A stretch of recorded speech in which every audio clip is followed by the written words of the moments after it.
money to survive. Your own money. No one can flat. We need money. We need our severance. The WPA issued its statement today when the government had finally conceded to give some workers all of their severance this month end after months of protests by thousands of hard-working and poor sugar workers who were affected by the insensitive move by the coalition government.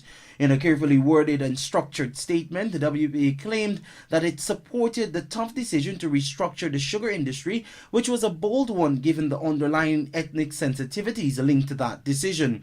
It claimed that by making the decision to downsize the industry and make thousands unemployed without a clear plan, the government somehow managed to break what it called a cycle of political manipulation by the PPP and its allies.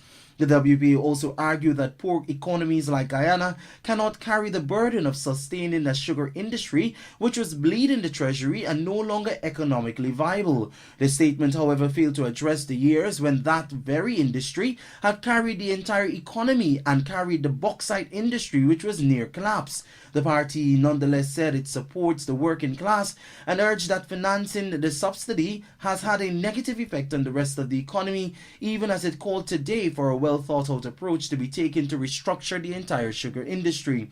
In its statement, the WPA, which has been very silent since the commencement of the debacle as it enjoys a seat in the David Granger government, argued that it was somehow still concerned about the welfare of those dismissed workers.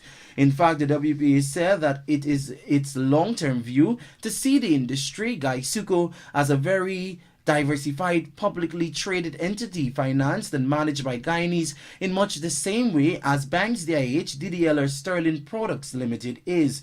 The party also called for the government to honor all of the other commitments, financial and otherwise, to workers. But the WPA statement has been seen in sections of the country as part of a wider public relations stunt on the part of the government, which was forced to make adequate preparations to pay the workers their full severance packages. It is also believed that the WPA abandoned its core principles when it sat in government and allowed workers to be disrespected, dismissed and treated unfairly in the first place, even if it supported in principle the restructuring of the industry. Michael Young, The Evening Years.